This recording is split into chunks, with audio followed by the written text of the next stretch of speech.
Alright, welcome back. Okay, today we're still working on the Bandai Analyzer model, and we're going to be filling some seams and gaps. And I figured I'd show you how I'm going to take care of some of those. Here's some of the things I like to use a lot when I'm doing that. First one here is a Milliput. Okay, it's a two-part epoxy resin putty. And what you do is it comes in two parts. If you can kind of see this.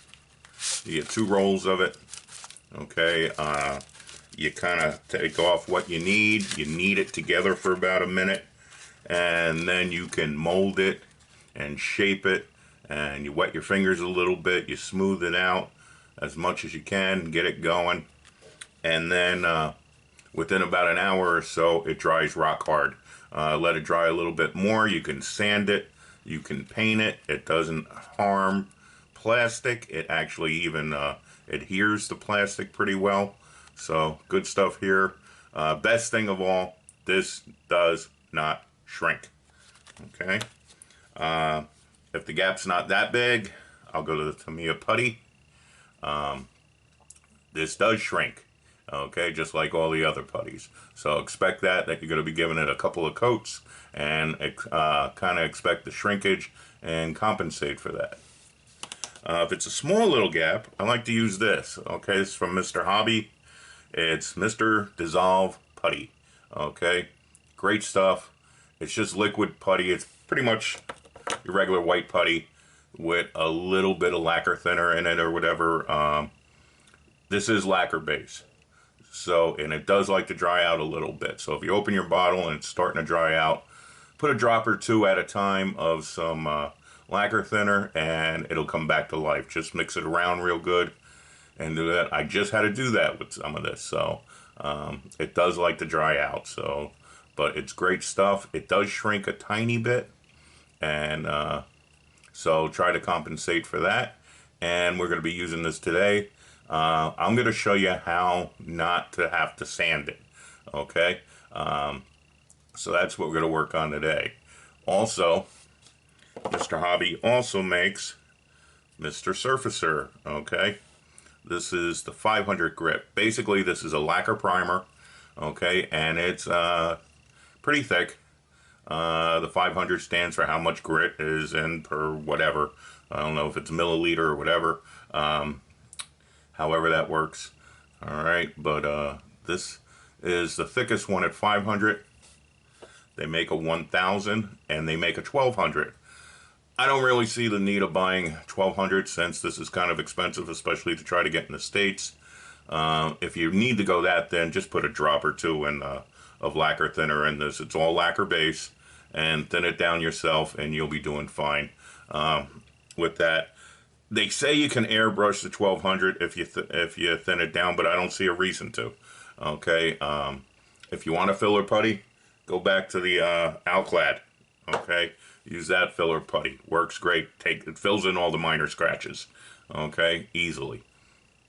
All right. So today, though, for the application we're going to be doing today, I'm going to show you this. Okay, so let me get this out of the way. And shake this up. I pretty much did just stir this. Okay. Open it up. And you'll see it's just one big white goopy mess in there. Okay. You're only going to need to use your cap. Okay. Whatever little residue is in the cap, that's what you're ready to use. So make sure you stir that and keep that cap clean. Clean it out every once in a while. Now on this model, let me get a little pointer here. I got this piece. It's part of the chest. It's the back of it. This is pretty much the jetpack. And there's a seam right here that's kind of thicker than what I want to use with primer. Basically, you got to put this piece on and glue it on. And what I did, I used my Mr. Hobby Mr. Cement. Okay. Worked great. Did that in the seams, gave it a sanding and a polishing, pretty much took care of all the seams on that. After I prime it, I'll see if it needs any more attention. I think it's going to be okay. Alright, so what we're going to do, we're going to fill this little line here with some Mr. Putty. So, just take a little brush. Okay. And you just kind of carefully dab it in there.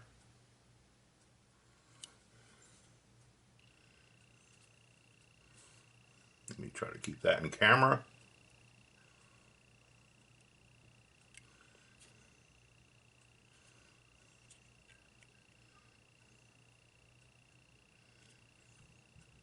And you build it up slowly.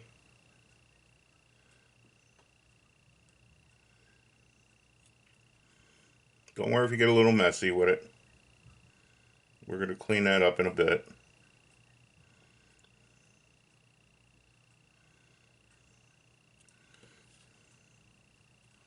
Okay. That's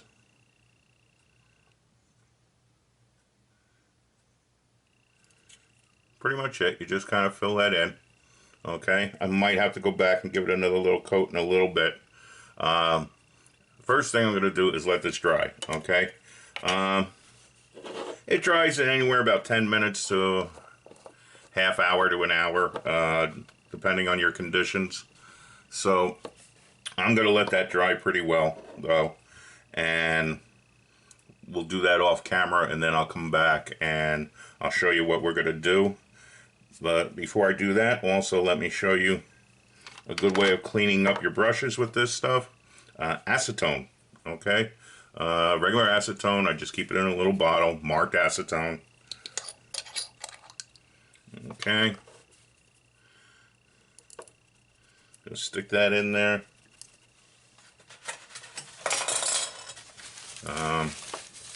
Just grabbing a rag over here as everything drops off camera.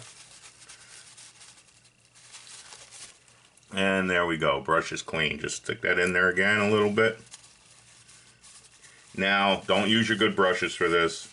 Yes, acetone will eat up, I don't know if it's red hair brushes or whatever, but it pretty much eats up brushes pretty bad. So just use an old one you got, just a good old detailing one, and you'll be good with that. All right.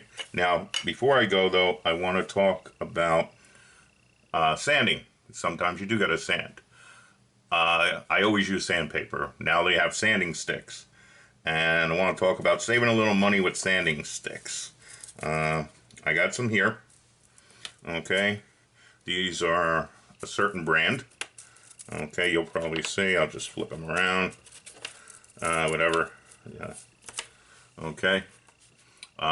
You get 4 sticks in their value pack, plus this polishing stick, and basically this is fabric embedded on here. Okay, and you have a little coarse, a little medium, and a little finer. Here, this is a polishing stick. This is for buffing out things.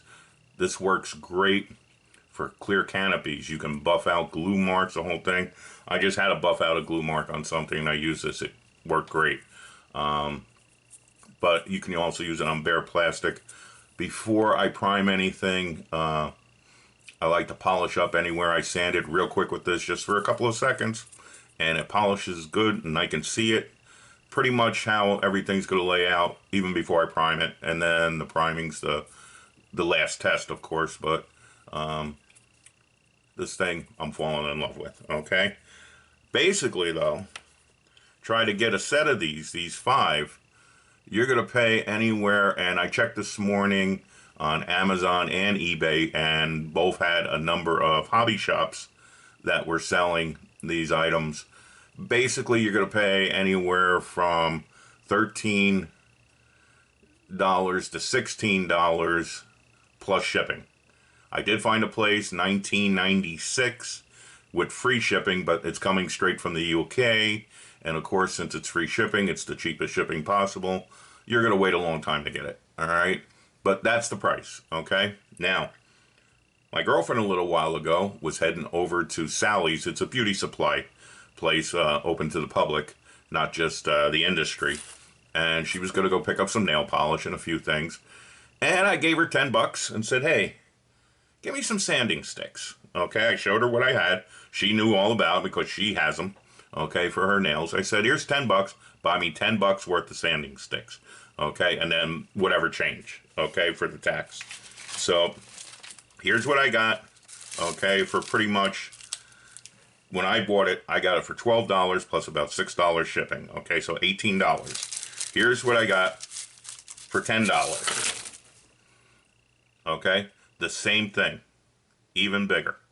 Okay, first thing, these brands come with a quartz. You can buy these sticks with a quartz stick. Don't do that. If you're going to be using a quartz stick, you don't need the foam in there really. Just go buy your regular emery boards, okay? These are about like 20 for $1. You just go to any dollar store, you can pick them up. They're coarse. They're the same coarse, about the same coarse grit as any of these will come. They just don't have the sponge in there. But when you're sanding something coarse, you really don't need the sponge in there, okay? So these are basically medium, fines, and extra fine, okay? Only issue is some of these are not the same brand, okay? Like these that say their fine coarse is Tropical Shine, and these that say extra fine is called, let me get one out of package on it, it's called Soft Touch. The fine here is actually finer than the extra fine, okay? And of course they're both pink, so you just gotta kind of feel these when you get them and see which one is finer. Try them out on some plastic sprue if you don't know, if you can't feel it, and see which does a nicer job. Okay, so that's all you got to look out for. Also, with the polishing, the buffing stick, okay, these are available too. Okay, you get them, they're a little bit bigger than this, and they're only anywhere from $1 to $1.50. Okay, so I just told her what to get me. I said, see if they have these, and she pulled one out right from her desk and said, yeah, I got one right here. And showed me it's the same exact thing. It's even just a little bigger. All right, so it'll last a little longer. So save yourself some money on these sanding sticks, guys. Get a girlfriend, send her to the beauty shop. All right, and you're not going to go wrong.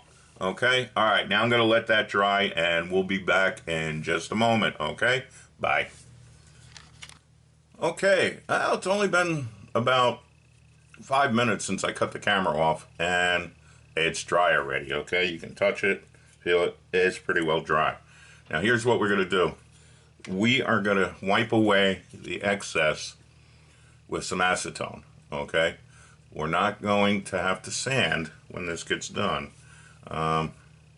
Pretty much take a cotton ear swab. Okay, put just a touch of acetone on there. Wipe off most of it onto a paper towel. Okay.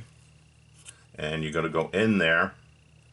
And sorry about this camera, but best I got set up for right now. You're just going to kind of wipe away the excess here. You see the acetone starts to work on it pretty well. And just wipe it away, okay? Pretty much.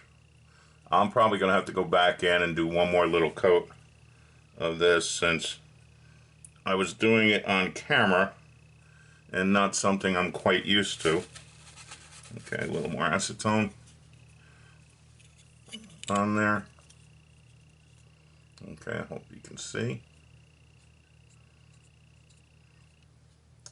Like I said, I'm new to this as far as the making videos and stuff, so as I go along, this will get better. This is the first time I'm actually doing something like this on camera.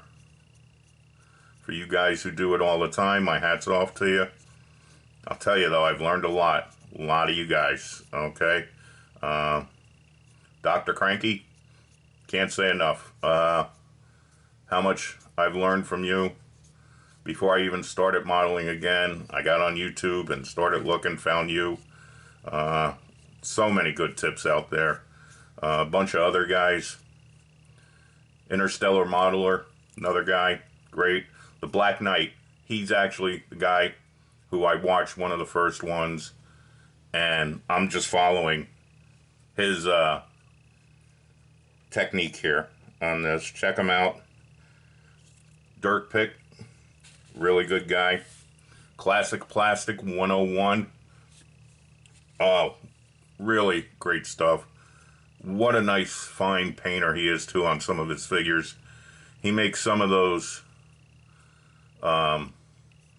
he does some of those vinyl figures that you get from China, and he makes them gorgeous. You should see the female Predator he did. If you haven't checked any of these guys out, just please do it. Alright, if you don't even learn anything, you're just going to enjoy. Okay? So basically, that's all you do. You got to do is clean that up a little bit like that. I'm going to clean it up a little bit more off camera.